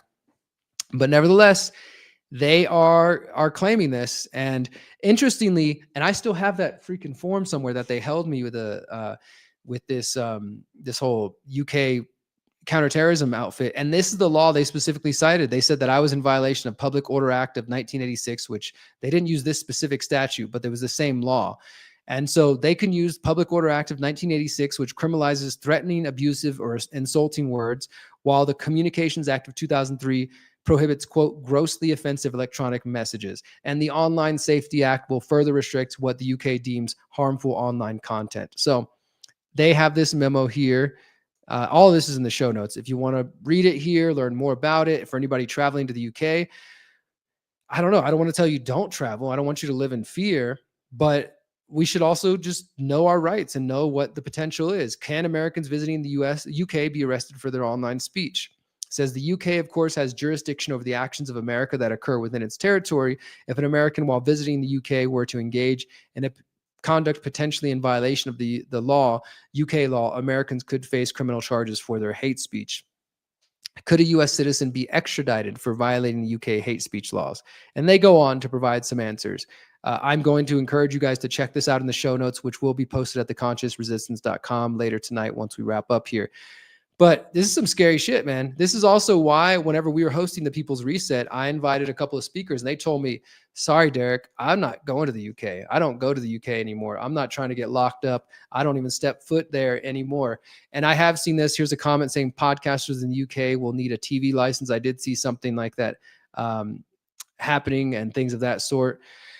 It's crazy stuff, man. So apparently there is some element of truth there. I don't know that anybody, any foreigner, American or otherwise, has been arrested under these UK laws for traveling and then, the laws being applied to them, but it is a potential. And so I want to give credit to this American Center for Law and Justice for raising awareness on this. There is some truth to this. So if you see people talking about it on the interwebs, this is something that we probably should be thinking about and keeping an eye on, because it's only going to get worse. Free speech is quickly disappearing, and it's not been saved by Elon Musk, despite what some people want you to believe. It's unfortunately a little bit darker than that, and we have to stand up and fight for free speech. That's also why in the United States, when they want to deport people who are anti-Israel, even if you are pro-Israel, you should be fighting for their freedom to have the right to say those things. And otherwise, freedom of speech is going to continue to disappear, and before you know it, it will affect you.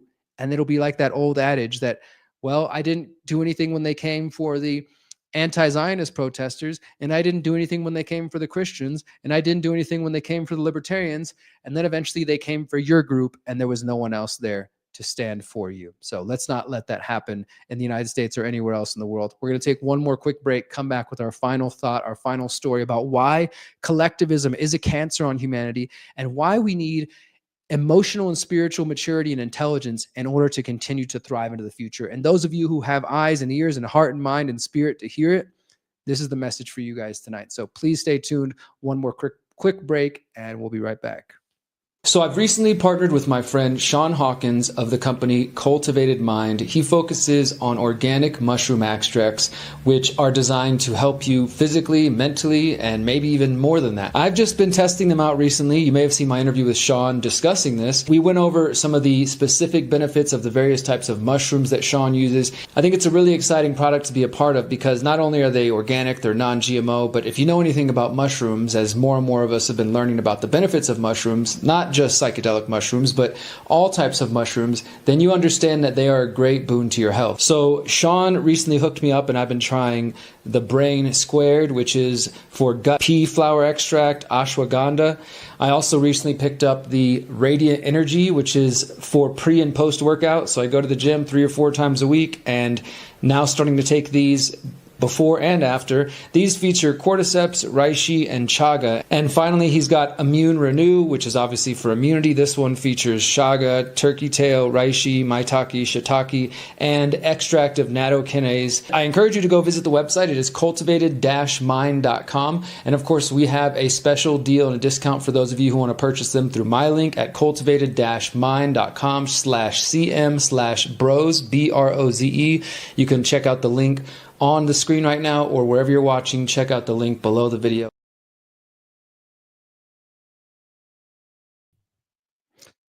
All right, welcome back for our final segment here on the Conscious Resistance Live.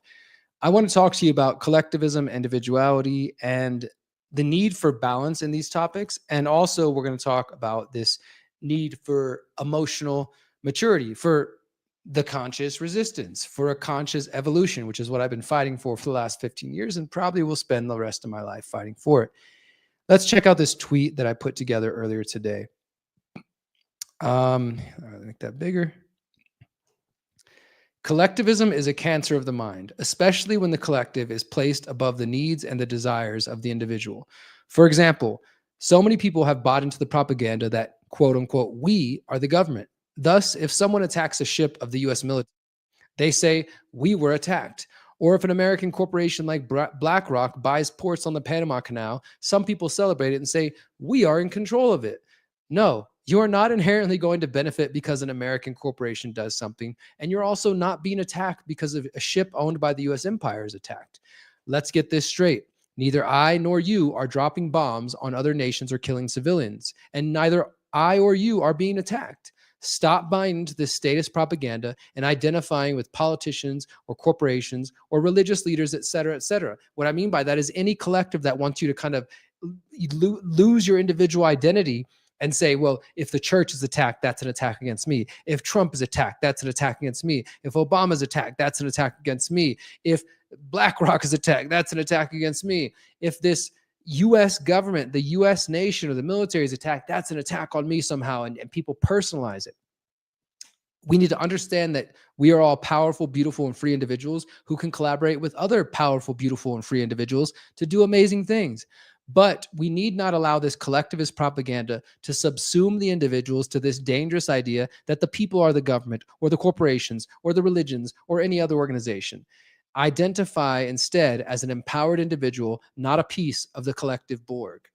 Now, I thought that was a simple enough statement. We got 400 plus interactions and stuff, but it sure triggered a lot of people. And I decided to elaborate a little further on this follow-up tweet.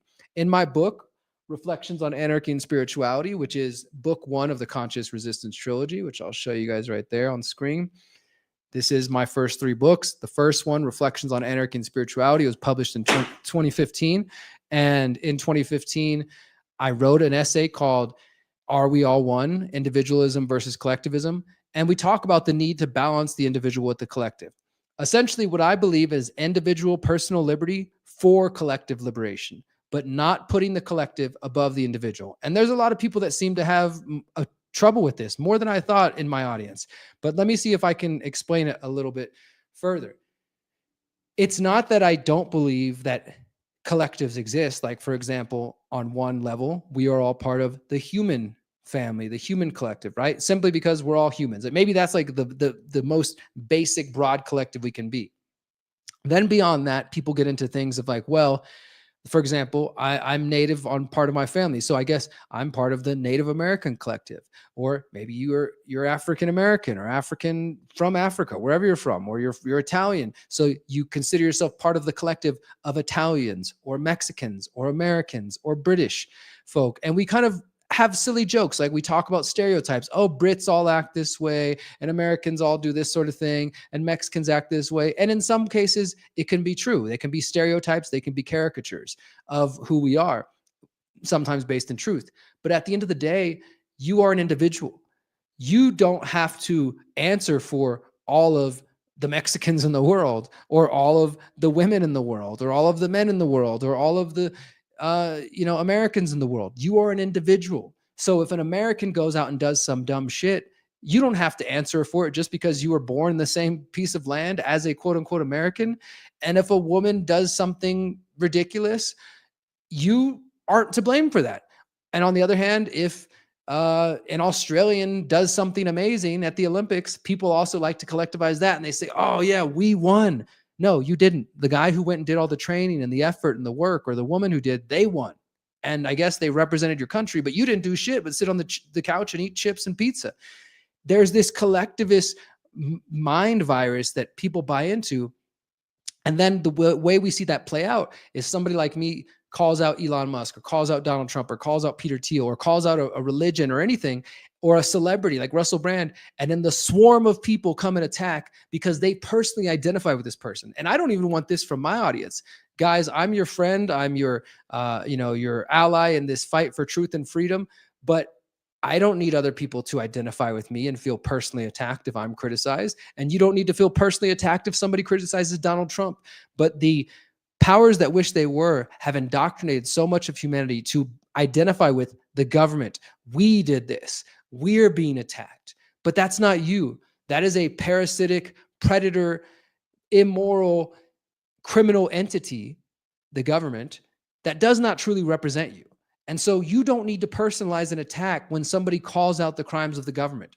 And in fact, you don't need to personally identify with Donald Trump or any of these other criminals when somebody rightfully calls them out. Instead, you should be able to be a mature human being and say, okay, you know what? I do like Trump, but this person is raising an important point.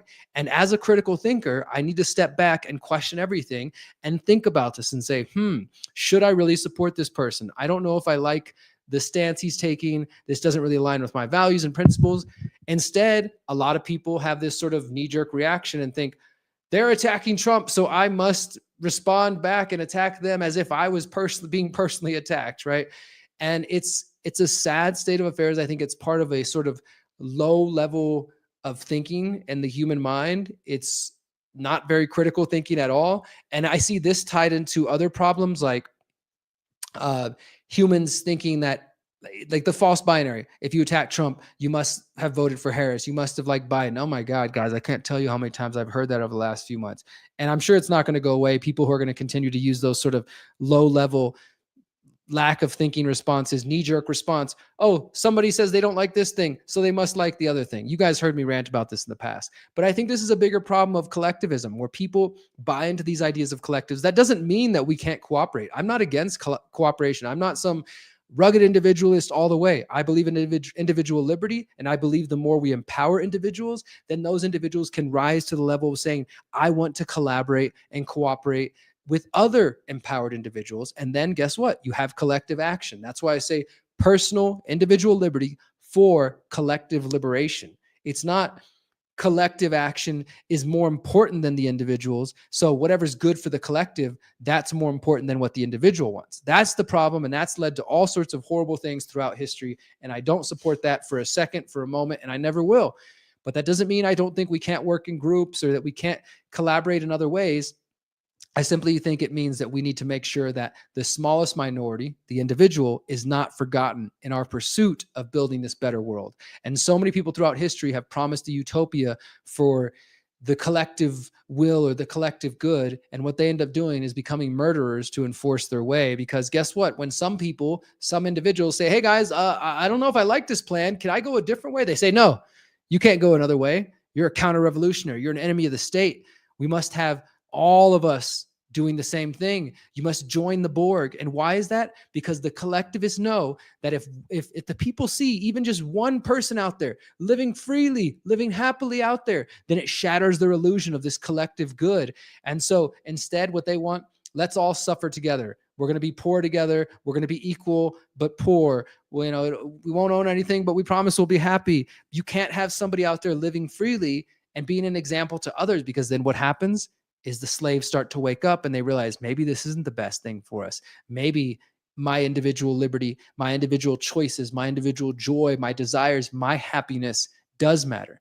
And at the same time, that doesn't mean we have to go all the way to the other extreme of like individuals above everybody else, get whatever you want, screw other people over. No, I think that's what a lot of people think of when they hear individualism. They think of just this really extreme worst case scenario. I'm saying let's bring together this idea, this concept that we are all one, which is true on one level. Let's find the balance between the individuals and the collective, but let's not subvert one or the other over each other. I also want to show you guys this other tweet here that I mentioned. Get this one ready to go. This is me discussing the need for emotional and spiritual maturity.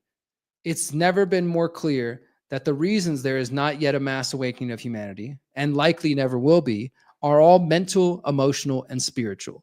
Physically, we outnumber them.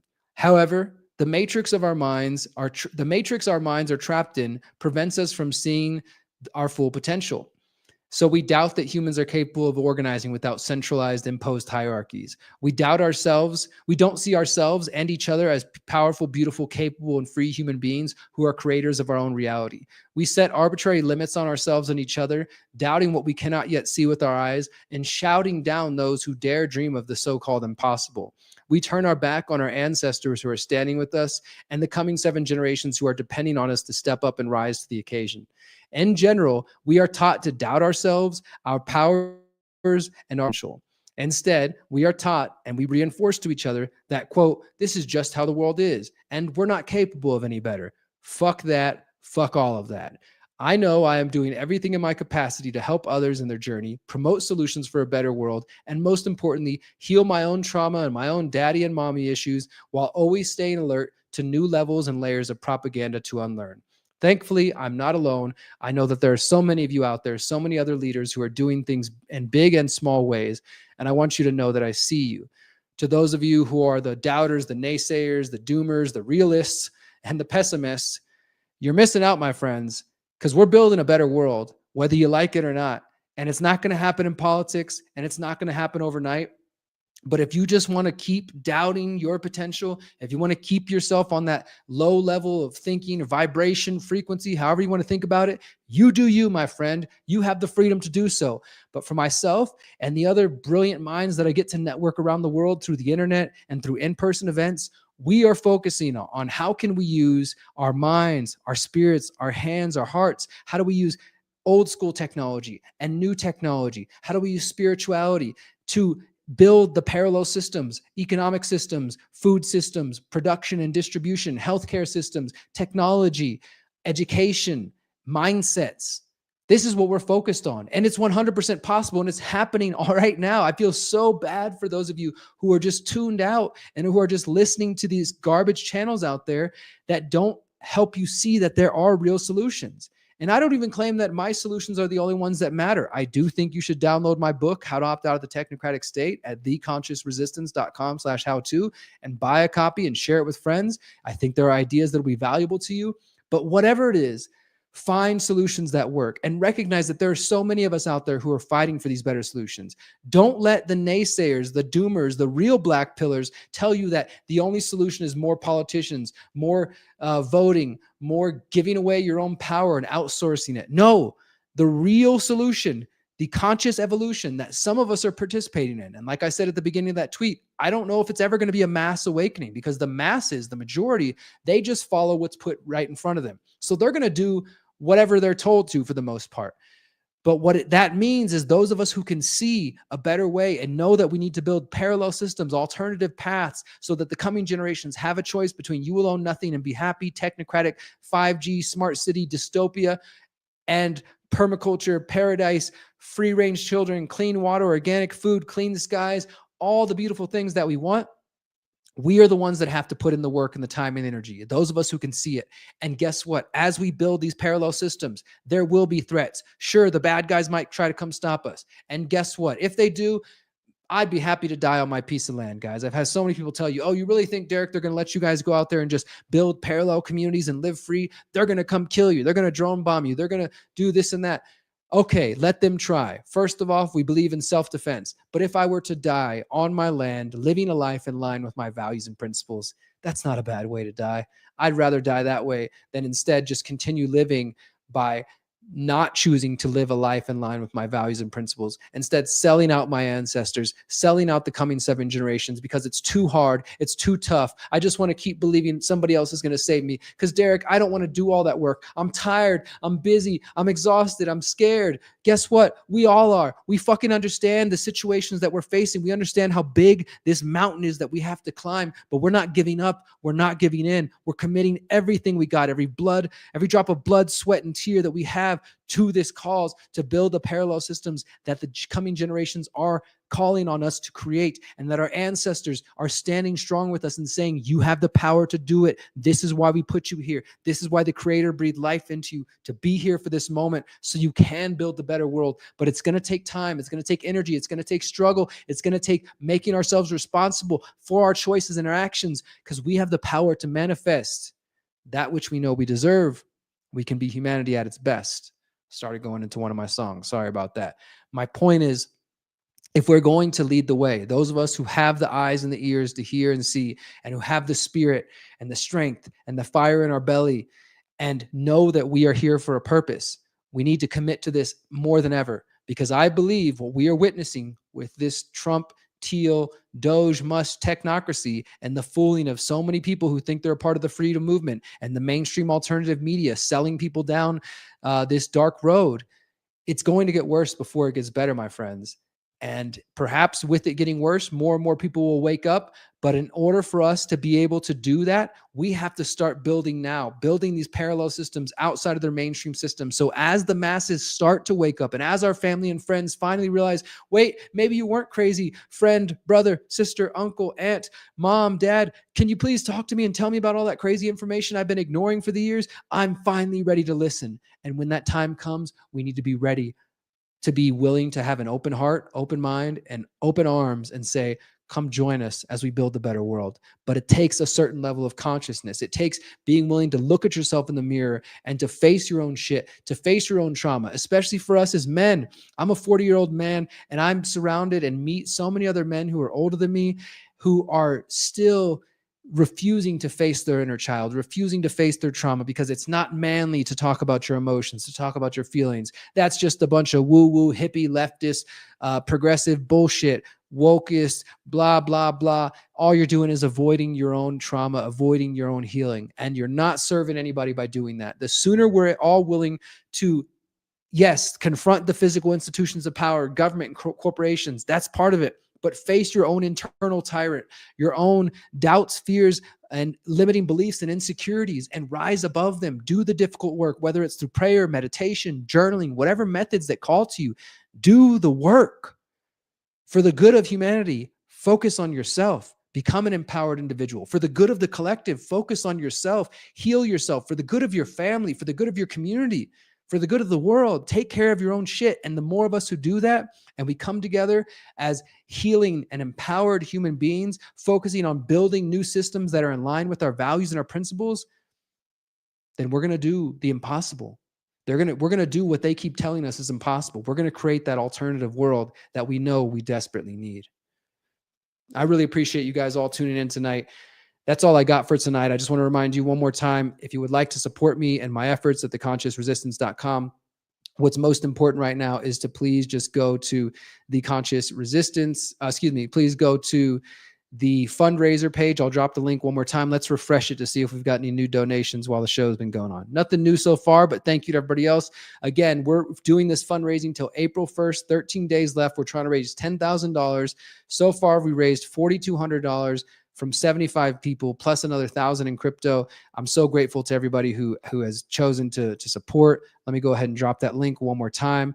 You've got just under 2 weeks to support if you'd like to. If you haven't got paid yet, $5, $10, whatever you've got, it'll go towards us completing the final episode of the Pyramid of Power and continuing to wake up more people. Once we get it out, we're going to be making DVDs, USB drives. It's just going to be beginning. I'm going to be making a companion book, and I'm writing the final script this month. Just this week, I got the answers from Larkin Rose. He's going to be included in the documentary. James Corbett, David Icke, Adam Green, Richard Grove, so many other people. Guys, if you can support, please do support. I really, truly do appreciate and thank you all for the efforts you do out there to wake up more people. Please share my work wherever you can. Share my books, share my interviews. I've got more. I've got an awesome interview coming out this week and more presentations. I've got a tour of a community from Costa Rica that's going to be coming out this week, and I'll be releasing clips from this show throughout the week. So thank you to everybody who has been supporting me. We're going to end tonight with a song from D-Soul Automatic, who's an old school, longtime hip hop artist, truther artist, who just brings that like raw energy. And this one is called Revolution of Self, because that's what we need more than anything right now, my friends. So until next time, remember, you are powerful, you are beautiful, and you are free. And don't let anyone tell you otherwise. Peace. You know, Your Honor, and throughout this entire court case, you haven't looked me or my attorney in the eye once. It's obvious that you're not here in search of justice. So therefore, there's no point in me asking for a lighter sentence. I don't care what you do because you're not respecting us. This is not a court of law as far as I'm concerned. No justice is being served here. And you still can't look me in the eye. And so I say, do what you want to do. Give me whatever time you want, because I'm not in your hands. I'm in God's hands. I am a natural person with my God-given rights. I am free to determine how I should live my life. I am not your property. I do not belong to you. You are not the boss of me. Don't tell me what I ought to do. Don't tell me what's illegal to do to my own self. If I want, I should be able to ruin my own health or take my own life. After all, it's only mine to lose. I'm not condoning it, but we should have the right to choose whatever we want, long as we not doing harm to others. This hypocritical justice system's a lot of rubbish. They make us swear on the Bible until the God above us, the same one who told his son, the Savior, not to judge us. Yet the law that does this is based on a religion that says the way for man to be like God is by forgiving. But still they fill the prisons, they quick to give us time. There ain't no justice when the punishment don't fit the crime. Yeah, I am leading the revolution of my spirit, body, and mind. Yeah, inside of me is a solution to any problem I find. I'm gonna love myself and take responsibility for my life, cause God gave me the liberty to live my life the way I think I ought to. Yeah, the definition of capitalize is to take advantage of. So the purpose of capitalism is to capitalize on us. They be capitalizing every single letter in our names. If you think it don't mean nothing, you better think again. Turn a person to a slave, a corporation to a person. They claim it's getting better as the situation worsens. They trying to prevent us, the 99%, from understanding that a natural person's rights are heaven sent. The rules and regulations that they make do not apply to us. They lie to us to try to justify the reasons why we must agree and follow. Even though our leaders' motto's obvious, they all about the dollars, yet they hollering in God we trust, pretending that they religious by reading passages from the Bible, all the while misleading the masses with their brainwashing tactics they using Jesus of Nazareth. Name in vain to claim they fame, these heathens speaking blasphemous. Yeah, I am leading the revolution of my spirit, body, and mind.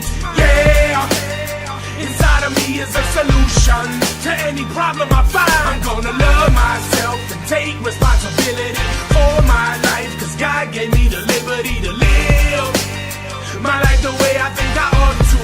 Yeah, I am speaking on behalf of my people with no voice. Ain't no sovereignty or freedom, they leave us with no choice. Yet they claim it's liberty, but I say it's quite contrary. Take a look at history, you'll see that they ain't fighting fairly. Ain't no thinking differently, you gotta pay the price to vary. Tell me why the government doesn't give gays the right to marry. They got no right to tell you who you not allowed to love. I reiterate, religion states you're not allowed to judge. Yet these Christian politicians call us all a bunch of thugs. They hit us with a sentence for a small amount of drugs. It's funny how they keep liquor and tobacco legal, yet they take more lives together than ecstasy, crack, and needles. And the weed and shrooms that we consume are not actually lethal, but the government will ban it if they they cannot tax the people. To me, the reason for the war on drugs is more than obvious. They profiting by stopping us from exploring our consciousness. Yeah, I am leading the revolution of my spirit, body, and mind. Yeah, inside of me is a solution to any problem I find. I'm gonna love myself and take responsibility for my life, cause God gave me the liberty to live my life the way I think I ought to. Yeah.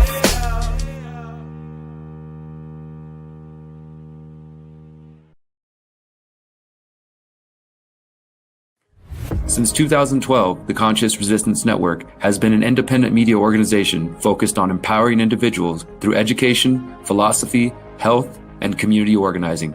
We work to create a world where corporate and state power do not rule over the lives of free human beings.